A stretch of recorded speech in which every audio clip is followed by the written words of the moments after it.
दोस्तों, जिस भूमि पर विशाल माउंट एवरेस्ट सीना ताने खड़ा हो और महात्मा बुद्ध जहां के निवासी रहे हो, उस जगह से अधिक रहस्यमयी और रोमांचकारी भरा और क्या हो सकता है। आज हम बात करेंगे हमारे पड़ोसी देश नेपाल की। दोस्तों, नेपाल से हमारे देश की एक ऐसी हमजोरी है कि हम वहां बिना किसी वीजा पासपोर्ट के भी जा सकते हैं।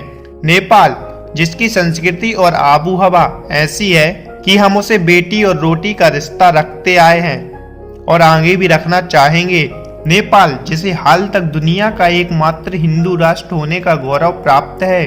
दोस्तों, नेपाल को पूरे साउथ एरिया का सबसे पुराना देश माना जाता है और उस देश का प्राचीन इतिहास काठमांडू की घाटी से शुरू होता है। नेपाल शब्द को हिंदू संत नेमी के नाम पर से ही लिया गया है, जिन्होंने काठमांडू की घाटी को बसाया था और उसकी रक्षा भी की थी। वैसे तो नेपाल पर कई सारे राजाओं ने बारी बारी शासन किया, लेकिन एक मजे की बात आपको बताता हूँ कि ये देश कभी भी किसी दूसरे देश का गुलाम नहीं बना। भले ही नेपाल एक छोटा सा देश है जहाँ की जनसंख्या लगभग 3 करोड़ है, पर फिर भी यहाँ पर 123 से भी ज्यादा भाषाएं बोली जाती हैं। दोस्तों, नेपाल की राजधानी शहर है काठमांडू, जो दुनिया के पहले 10 लोकप्रिय शहरों में शुमार है।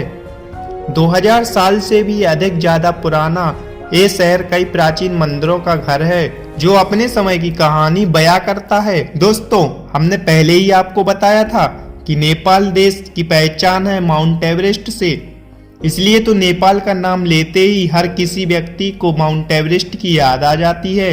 वैसे ही आपको एक बात और बता दूं कि दुनिया की 10 सबसे ऊंची चोटियों में से 8 नेपाल में ही हैं। अगर आपको ट्रैकिंग का बहुत शौक है और कभी मौका मिले यहाँ जाने का, तो आप इस चोटी के पहले पड़ाव तक जा सकते हैं, लेकिन उसके लिए आपको पहले से तैयारी करनी होगी। वैसे आपको बता दूं, राफ्टिंग और ट्रैकिंग जैसे एडवेंचर का असली मजा अगर लेना है तो नेपाल से बेहतर जगह कोई और नहीं हो सकती। अगर आपका कोई ऐसा शौक है तो हमें कमेंट सेक्शन में जरूर बताएं। दोस्तों, पानी को इकट्ठा करने के मामले में नेपाल दुनिया से दूसरे नंबर पर आता है। अगर इसका समुचित उपयोग किया जाए तो ये देश हाइड्रो पावर के क्षेत्र में दुनिया में एक बड़ी ताकत बन सकता है। लेकिन दुख की बात तो यह है कि यहाँ के लोगों को रोजाना 9 से 12 घंटे ही बिजली मिलती है और हर सीजन में 3 से 4 बार पावर कट होती है। इसी वजह से ये देश इंडस्ट्रीज, फैक्ट्रीज और ऑफिस की मूलभूत सुविधाओं के मामले में अभी भी अन्य देशों के मामलों की तुलना में काफी ज्यादा पिछड़ा हुआ है। आपको सुनकर बुरा लगेगा कि नेपाल का नाम दुनिया के सबसे गरीब देशों की सूची में शामिल होता है, जहां पर आधे से ज्यादा लोग दिन के $1 से भी कम पैसा कमाते हैं। दोस्तों, हिंदू धर्म मानने वाले लोग हमारे देश में सबसे ज्यादा हैं, लेकिन धर्म निरपेक्ष होने के कारण हमारा देश एक हिंदू राष्ट्र नहीं है।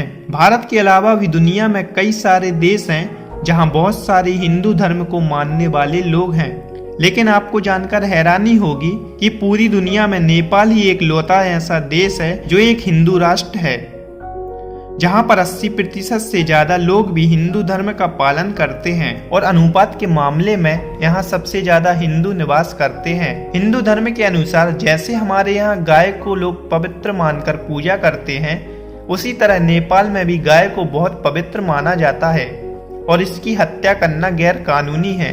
इसलिए तो गाय इस देश का राष्ट्रीय पशु भी है। दोस्तों, नेपाल की करेंसी नेपाली रुपीस है, जिसका मूल्य हमारे इंडियन रुपीस से भी कम है। मतलब कि एक भारतीय रुपीस पे करीब 1.59 नेपाली रुपीस के बराबर होता है। कम पैसों में भी अब आप इतनी खूबसूरती देख पाएंगे, साथ ही आपका विदेश घूमने का एक्सपीरियंस भी होगा। आपको शायद एक और बात पता नहीं होगी कि नेपाल और भारत बहुत ही अच्छे मित्र देश भी हैं। जी हाँ दोस्तों, भारतीय आर्मी नेपाल में भी सेना भर्ती कराती है और वहाँ के नौजवानों को अपनी सेना में शामिल होने का मौका देती है। इसलिए तो नेपाल घूमने के लिए आपको वीजा की जरूरत नहीं पड़ती, बस इसके लिए आपको अपनी कोई आईडी प्रूफ साथ में लेकर जाना होगा। दोस्तों, अगर लोगों की बात करें तो नेपाल के लोग बहुत ही शांत स्वभाव के होते हैं और यहाँ का माहौल काफी दोस्ताना भी है। यहाँ के लोग एक दूसरे से मिलते वक्त हाथ नहीं मिलाते हैं, बल्कि दोनों हाथ जोड़कर भारत की तरह नमस्ते शब्द का उपयोग करते हैं। दोस्तों, भगवान बुद्ध के प्रति नेपाल के लोगों के मन में असीम श्रद्धा है, लेकिन महाशिवरात्रि इनका सबसे बड़ा त्योहार है। नेपाली पकवान तिब्बत और भारत की पाक कला से मिलते जुलते हैं। यहाँ बड़े पैमाने पर चावल होता है और चावल से अलग अलग चीजें बनाई जाती हैं। नेपाल के खास पारंपरिक व्यंजनों में दाल भात और तरकारी शामिल है। दाल भात के बाद मोमोज यहाँ सबसे ज्यादा खाया जाता है। चलिए अब आपको रूबरू कराते हैं यहाँ की उन सारी जगहों की जहाँ पर आपको नेपाल यात्रा के दौरान शामिल करना चाहिए। काठमांडू। प्राकृतिक खूबसूरती से सजे नेपाल जाने का रास्ता काठमांडू शहर से गुजरता है, जो हिमालय के पहाड़ों से घिरी हुई है। प्राचीन मंदिरों का शहर काठमांडू की कला और संस्कृति के चर्चे 7 समुंदर पार होते हैं। पोखरा।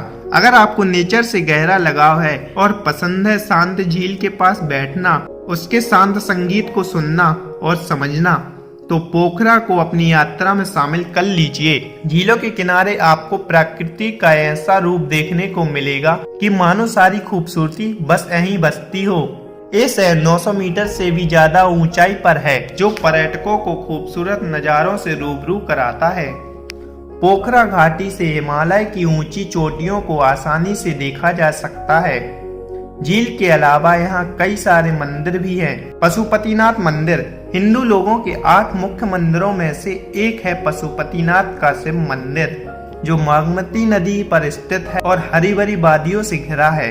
सावन के महीनों में यहाँ पर श्रद्धालुओं की भीड़ देखने को मिलती है। इस मंदिर के आसपास काफी सुंदर माहौल होता है और शिवरात्रि के दिन मंदिर में पर्व का आयोजन किया जाता है। नागरकोट। ये एक हिल स्टेशन है जो काठमांडू से 32 किलोमीटर दूर है, लगभग 7000 फीट की ऊंचाई पर स्थित है। इस हिल स्टेशन की दिलचस्प बात यह है कि यहाँ के हिमालय की चोटियों के साथ ही माउंट एवरेस्ट का सूर्योदय भी देखा जा सकता है। बौद्धनाथ। काठमांडू से 11 किलोमीटर दूर बना ये स्तूप दुनिया के सबसे बड़े स्तूपों में से एक है। तिब्बती बौद्ध धर्म के पवित्र स्थलों में से एक ये स्तूप नेपाल का सबसे विशाल स्तूप है। तो दोस्तों, ये था हमारा पड़ोसी देश नेपाल, जहाँ की खूबसूरती का लुत्फ उठाने के लिए शायद आपको ज्यादा सोचने की जरूरत नहीं पड़ेगी। वैसे क्या आपने कभी नेपाल की सैर की है? तो बताएं हमें कमेंट सेक्शन में आपका एक्सपीरियंस।